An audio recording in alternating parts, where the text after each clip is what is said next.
Dick Powell as Richard Diamond, private detective.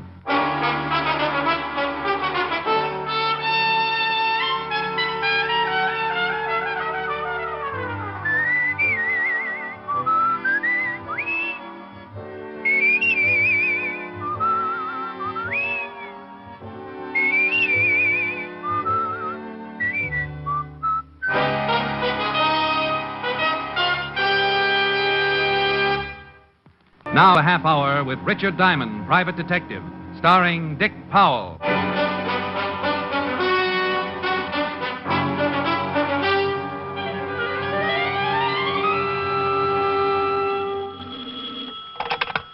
Diamond Detective Agency. Guard against throat scratch. Enjoys smoother strangling. Oh, that's terrible. Yeah, I'm disgusting. No, only when you're too busy to stop by and see me. Well, I was just going to call you, Helen, baby. Oh, I'll bet. Cross my heart. Hope to lose my skate key. You mean New York's gift to the detective world was really thinking about rural me? Rural you is a mighty interesting subject for rural me to think about. Well, why don't you stop being so spiritual and give your thoughts the benefit of some action? And just what exactly do you suggest? Spend the bottle? Post office? A romantic ride through Central Park in a hansom? Yes. How'd you like to go to the theater tomorrow night? Inside, or are we going to stand out in front and get a between-acts description from the usher? I only made you do that once, and from all reports, it was a pretty bad play. What's the one we're seeing? Very bad, but I was given 2 tickets. I refuse to sit in the back of the balcony again. I keep getting the bends. Oh, 4th row center. Must be a bad play. I got a couple of friends working at it. Going to close in 2 days. Mr. Diamond? Hold it, Helen. People are running in. My name is Diana Campbell. Client? Well, Gregg? It was hard to say. That's a wonderful thought. I'll see you tonight. I'll bet it's an attractive girl. You win, hands down. Bye. Now, Miss Campbell, what can I do for you? Mr. Diamond, you've got to help me. Something terrible has happened. I don't know if I'm doing the right thing by coming here, but I had to do something. I'm sorry, Miss Campbell. Now, if you'll put the symptoms in alphabetical order. You must promise not to go to the police after I've told you. Oh, one of those. It's for her sake, not mine. Whose sake? Promise me first. I promise to say goodbye if I'm not interested. Mr. Diamond, my aunt is Mrs. Martha Campbell. You've probably heard of her. Martha Campbell? Oh, isn't she the old gal who sells all that silver to Fort Knox? Yes, that's right. Martha Campbell is my aunt. Well, goody for you. She's been kidnapped. Why didn't you go to the police? Oh, no, we can't do that. They threatened to kill her. I received the ransom note early this morning. They want $50,000 left at a location in Central Park tonight. Why'd you come see me? My fiancée, Ira Stewart, has offered to deliver the ransom. Oh, I see. You're afraid that Ira might try to get his name in the papers and wind up under obituaries. Is that it? Yes, I'm afraid. He has a gun permit, and, well, I've never seen a man get as furious as Ira did when this happened. I want you to go with him and see that he comes back safely. Yeah. But tell me, why is this Ira so concerned over Aunt Martha's welfare? Well, you don't understand. Ira loves Aunt Martha as much as I do. And now that he's practically part of the family, will you go with Ira and see that he does nothing foolish? No, the truth is, the whole thing is a little foolish. Miss Campbell, if you told all this to the police, they'd reserve a few cells in Sing Sing, and the rest would be routine. I'm not interested in the money or catching the kidnappers, Mr. Diamond. Can't you understand? I just want Ira and my aunt safe and alive. I'm sort of shy around people who aren't interested in money. In fact, when she dropped 5 new $100 bills on my desk, I positively blushed. She briefed me. I was to be at her aunt's home by midnight, ready to squire Ira Stewart around Central Park. Then she explained exactly where the payoff was to be made. Of course, I had to promise all over again not to tell the police. I promised.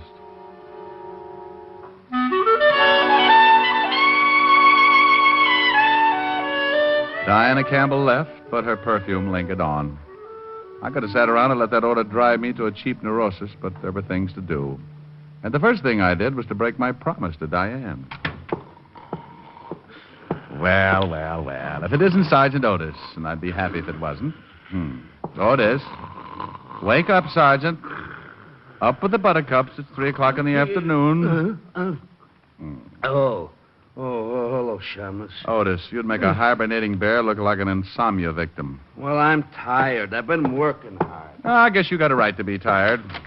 If I had to drag those 2 feet of yours around all day, I'd have a nervous breakdown. No. Hiya, fatty. Who's dead? Well, there's been a nasty rumor going around about your sergeant. No, stop clowning. It's too hot. What's on your mind? No. Well, it's not your department. I need somebody I can trust. Kidnapping. Martha Campbell. The Martha Campbell? Yep, she's been snatched, and the retail price is $50,000. The old dame's niece hired me to take care of her boyfriend when he makes the payoff tonight. Where? Central Park, 2 a.m. Come as you are. Otis, Yeah, Lieutenant. bring me a map of Central Park. Get Lieutenant Davis. Tell him I want every detective available tonight. Prepare a special message to all units of... Hey, wait a minute. Prepare a special message to all units of... Hey, wait a minute. What should I do first? Resign, melonhead. Get that map. Walt and I went to work on the map. We circled the payoff area and set up watch points for an army of plainclothesmen. Nobody going into the area before 2 a.m. would be stopped. But anybody coming out after that time is going to need a good story. It looked great on paper, but Walt was sadder than a Scotchman being held up. If anything went wrong and the news broke, the kidnapping of a woman with Mrs. Campbell's prestige would really upset the commissioner. I left Walt, taxied over to Park Avenue in time to have half of Helen's dinner, spent the rest of the time before midnight with her, and then left to keep my date at a graystone mansion on the west side. Oh, Mr. Diamond, I'm glad you're here. Come right in. My fiancé's in the study. What did he say about my coming over here? Well, I haven't told him yet. I thought it might be better if... Well, don't you ever do anything the easy way? Ira, I'd like to have you meet Mr. Diamond. What? Oh. Diane, tonight of all nights to have a guest over. Mr. Diamond, I'm very glad to meet you, but, well, you'll have to go now. I'm sorry. Ira Stewart was a blonde, well-built young guy in loose brown tweeds. He seemed to have trouble finding a place for his hands, and I half got the idea he'd like to try my jaw. Ira, Mr. Diamond is here to help us. What? I hired him to go with you tonight. He's a private detective. Even my best friends don't know. Glad to meet you, Mr. Stewart. Diane, have you gone mad? Do you know what would happen to Aunt Martha if those men found Oh, out? relax, Stewart. Nothing's going to happen to anyone unless you force me to make an exception. Diamond, Ira, please, darling. I couldn't stand the thought of you going to see those men alone. We didn't know how many there are or what they might do. I've got all the protection I need right here in my pocket. Famous last words. Look, Buffalo Bill, I'll give you a clue. The kind of guys you got a date with tonight don't take 10 paces before they turn and shoot. You could be buried in that suit, gun and all. Now, look here, Diamond. It's getting late.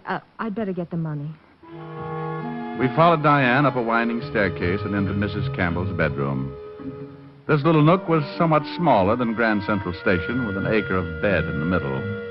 The bed had talent, because all Diane had to do was push a little button, and it slid about a yard away from the wall and exposed the neatest little wall safe this side of the First National Bank.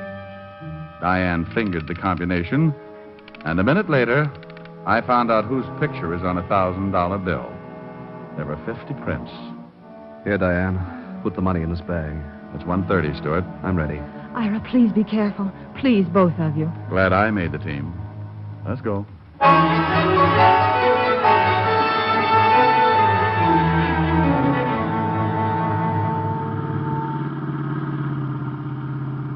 Central Park by moonlight. Bad night to be stag. Well, we're almost there. I'll have to park here. Must be among that clump of trees up ahead. Now, keep close, Stewart. And don't get any ideas about shooting anybody. It might turn out to be me, and I'd squeal on you. We both went into a crouch and edged forward. There was a small clearing between the trees, which the moon had turned into a silver pancake. I might have enjoyed it, except that Stewart was as nervous as an old maid looking at a calendar. Did you hear anything? Oh, sounds like a revolution in the insect world. You stay here. I'll go through this hedge and have a look. Maybe I'd better come with you. No. You stay here. Diamond! Ooh!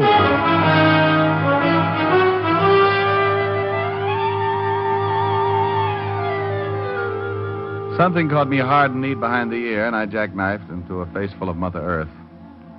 Don't let anyone tell you it's nice to get away from things for a while. I didn't like it a bit. I was far, far away.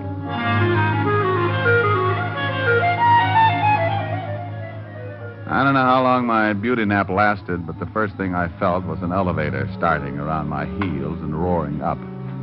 When it burst through the top of my head, I awoke. For the next few minutes, I felt like my head was a ball and the rest of me was a drunken seal trying to keep it balanced. Then I saw Stewart, stretched out the way I had been. The copycat. He was bleeding from what was going to be a nasty scar on his forehead. A hunk of pipe was lying nearby. I went to work on him. All right, Stewart. Rise and shine, rise and shine. Oh, come on. You're just not used to it.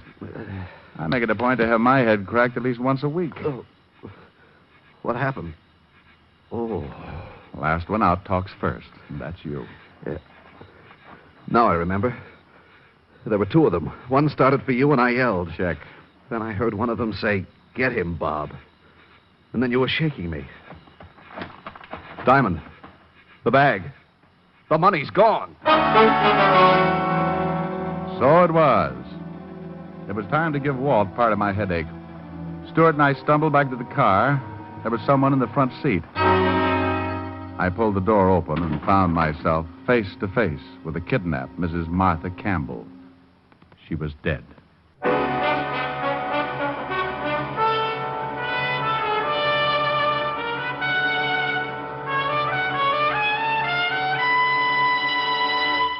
Before we continue with the adventures of Richard Diamond, Private Detective, and now back to tonight's adventure with Richard Diamond, Private Detective, starring Dick Powell. Finding Mrs. Campbell dead in the front seat was the ugly end of another beautiful day. I hadn't known the little gray-haired woman personally, but from her reputation, I had the hunch that some of this town's best charity groups would be in mourning come tomorrow. And just in case I wasn't feeling bad enough, Stewart was right in there to help me. I never should have let you come. It's your fault she's dead. You did it. You did it. Thank you, Sherlock Holmes. Now shut up. You were going to protect me. You were going to... I slapped 5 fingers of artificial sunburn into his face and shut him up. Then I checked Mrs. Campbell's corpse. She'd been murdered at least 24 hours before. I lifted her featherweight body and stretched her out in the back seat. Ira was still rubbing his cheek when I pushed him into the car.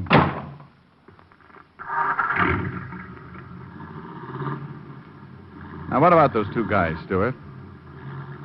Oh, now I slapped you back there for your own good. Did you get a look at those guys? It was too dark. One was big and heavy, the other was thin. Could you identify them if you saw them again? Yes, I think so. What's that on the road ahead? Someone's waving a light. That's the police. Just step from that car quietly, you. Otis, it's me, Diamond. Gregg, that's you? No sign of any kidnappers yet. Not kidnappers, Walt. Murderers. Huh? Exhibit A is on the back seat. Come on, Otis. Open the door. Oh, vicious. Head bashed in. What are the police doing here, Diamond? I thought... Don't brag. You didn't think. Otherwise, you'd have gone straight to the police in the first place. What about the money? I don't care about the money. Mrs. Campbell is dead, and that's all that matters. Well, I'm sorry about that, Mr. Stewart. Look, it might be a good idea for you to be with your fiancée, Miss Campbell, before she hears the news on the radio. We'll take care of things here. Oh. Yes, of course, Diane. Yeah, I'm sorry, Lieutenant, about my behavior. You understand. And Mr. Diamond, Oh, forget it. I've got a head that knows just how you feel. Once Stewart was gone, I gave Walt the lowdown, and we settled down to work. We gave the 2 killers an hour to try a break, and then Walt passed a signal along to his men, and the ring began to close in. We beat the bushes, turned lights in the trees, and kicked over rocks, even the small ones.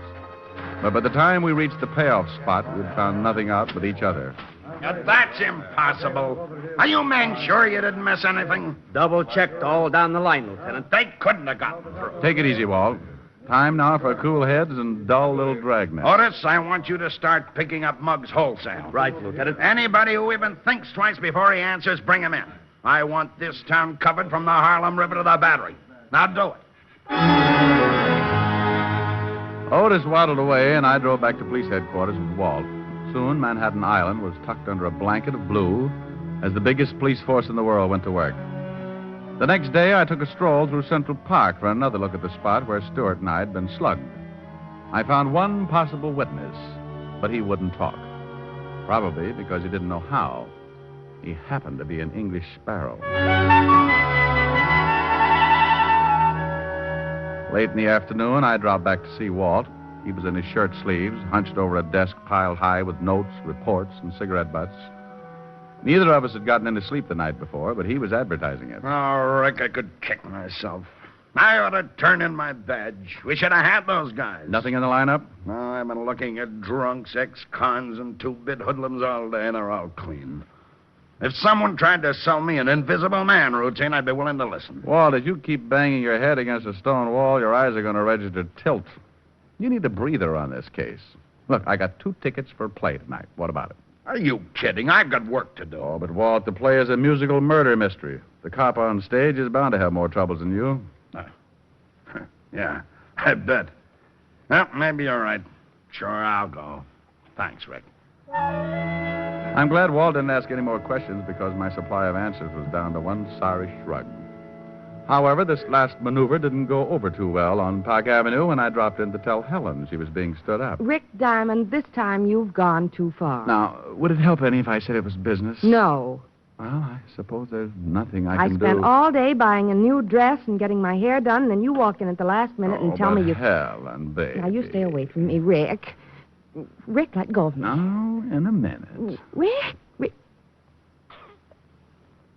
You dog.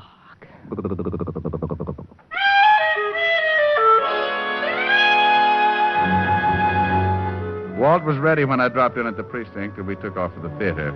After the show was over, we meandered backstage to see my friends of the cast. Turned out to be an interesting evening. The next morning, I called up Ira Stewart from Levinson's office.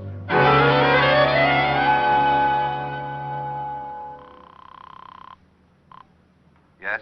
Hello, Stewart. This is Diamond. I'm calling from the 5th Precinct Police Headquarters. Anything turn up? Well, it looks that way, yes. The police picked up 2 guys who may have killed Martha Campbell. Can you get on here right away? Certainly. I'll leave right now. Well, then run. Do not walk. When Stewart showed, we took him into the lineup room. The 2 suspects had their backs against the marked wall. Under the hot lights, they looked about as ugly as a draft notice on a honeymoon. What do you think, Stewart? They look like the men, Lieutenant. We didn't do nothing. This is the parade. On you guys, it looks good. What do you want to do, live forever? Now, Stewart, these guys are Willie the Knife Foster and Bloody Bob Ferguson. They've been indicted on 3 kidnap raps, but always managed to get off. Now, if you recognize them, you're an eyewitness, and they're cooked. Well, tell the big one to say, get him, Bob. Say it, Bob. What for? For the sake of your dear old mother in Alcatraz. Never mind what for. Say it. Get him, Bob. Now the other. You heard him, Ferguson. Get him, Bob. That's the man, Lieutenant. I'm sure of it. Let me get my hands on him. I'll kill him. Now, Stewart, calm down.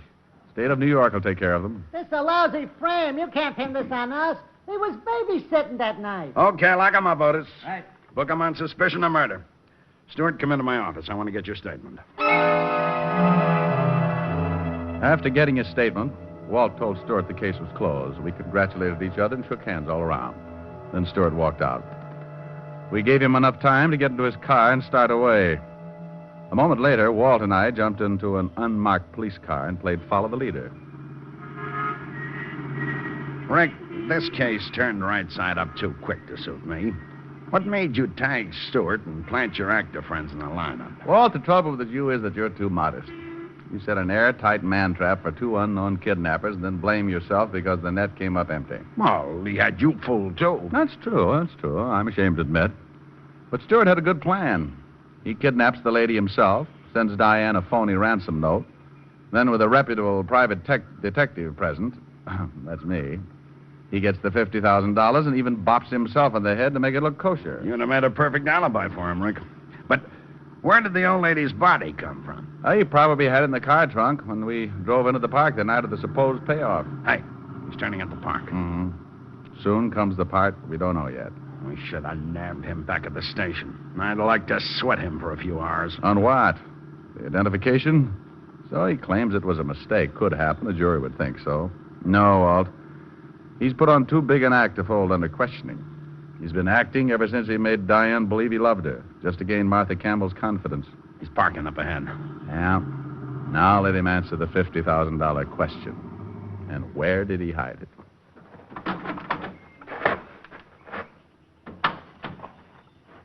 He's heading toward that same grove of trees. We took off at a fast trot until we reached a hedge not too far from where we expected to find Stewart. We saw him all right. He was standing around right under the same tree he'd led me to a couple of nights back. A family of picnickers were close by, so he was acting like a guy out for some air. We ducked behind the hedge to watch, though I had to hold Walt back a few times. Finally, Stewart tipped his hand. He reached up past the nest of my sparrow friend into a hollow of the tree. It wasn't eggs he was after. The stuff he pulled out had that fascinating color known as currency green. That's enough for me, Rick. Okay, Stewart. Duck, Walt. Are you hurt, Walt? Yeah. One of his shots creased my shin. Hurts like blazes, though. Let's get that guy. He's running for the zoo. I'll get him, Walt. Put a tourniquet around your neck and sit tight. Oh, watch out for the crowd, Rick.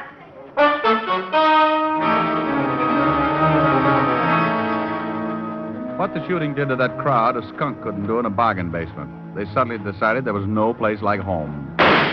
Stewart was dodging between the animal cages now and still using his gun to discourage me. I sprinted after him, but he disappeared. That bullet went right through my only hat, but I saw him now. He was climbing along the rock barrier that backed up the bear pits. He made a lousy target because those jagged rocks and overhanging ledges gave him plenty of cover. He was trying to reach the road on the other side, and if I didn't do something about it, exit Mr. Stewart. I took aim. My shot clipped a hunk of rock just as he was reaching for it. Stewart pulled back too quickly and tried to step on some air, which never does work too well. He went over and down.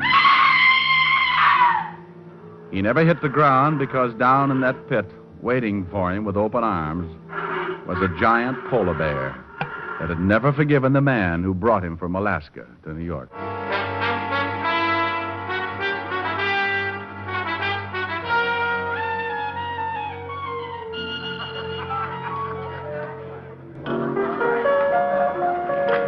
Rick, I'm glad you and Helen could make it to the cast party. Thanks, Bob. Thanks also for the great acting job you and Willie pulled off at police headquarters. Anytime, Rick. Glad to help out. Yeah, that's a nice tune. Is that a song for the show? Nah, just fooling around. After a show flops, there's nothing like a little get-together to bolster one's spirits. Well, I certainly like the taste of your bolster. Thanks. I'll mix myself another later. Rick, what are you doing by the piano as if I didn't know? You don't want to look bad in front of all this talent, do you? Oh, honey, not a chance. Just happens that Bob's playing around in my key. Well, let's do it. Let's do it then. Count every star in a midnight sky. Count every rose, every firefly. For that's how many times I miss you. Heaven knows I miss you. Count every leaf on a willow tree. Count every wave on a stormy sea. Count every scar, and darling, when you do, you know the times I have cried for you.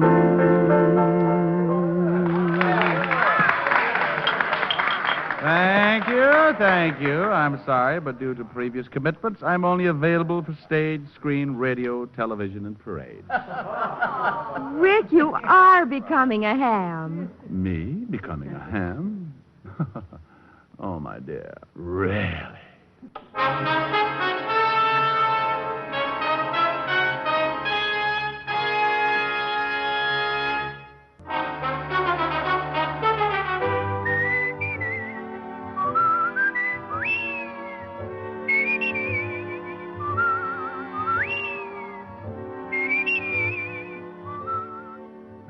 Richard Diamond, Private Detective, stars Dick Powell in the title role and is written by Joe Morheim and Hal Bloom, with music composed and conducted by Frank Worth.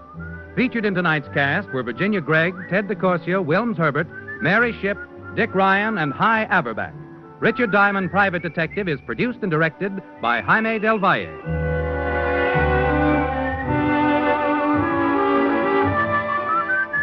This is Bill Foreman inviting you to be with us next Wednesday at this time when we will again bring you Dick Powell as Richard Diamond, Private Detective.